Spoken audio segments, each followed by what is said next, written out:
स्वच्छ संस्थेची कचरा वेचक घरोघरी कचरा वेचून त्यातलं प्लास्टिक गोळा करून ते स्क्रॅप शॉपला विकतात. त्यानंतर ते प्लास्टिक आमच्यापर्यंत येतं, ते आम्ही जमा करतो. इथं जमा केल्यानंतर आम्ही शॉर्टिंग करतो. शॉर्टिंगमध्ये 2 प्रकारे करतो, HDPE प्लास्टिक. त्यानंतर आम्ही ते फ्लेकिंग करतो. फ्लेकिंग केल्यानंतर वॉशिंग करतो. वॉशिंगमध्ये आम्ही कास्टिक सोडा वापरतो, त्यांनी मटेरियल स्वच्छ धुतलं जातं. त्याच्यानंतर आम्ही डुब्बन काढतो. डुब्बन काढल्यानंतर झटक मारतो, त्यातलं आम्ही पाणी वगैरे सगळं बाहेर काढून घेतो. मिक्सर मशीनमध्ये आम्ही ते मटेरियल टाकतो.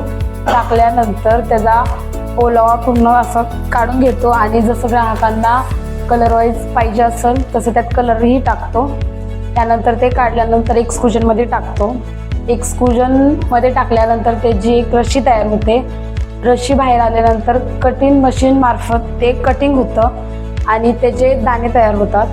ते दाणे तयार झाल्यानंतर त्याच्यापासनं कुठल्याही प्लास्टिकच्या वस्तू आपण बनवू शकतो. प्लास्टिकचा कचरा तयार होतो. तिथपासून रिसायकलिंगची साखळी ही आम्हा कचरा वेचकांचीच आहे.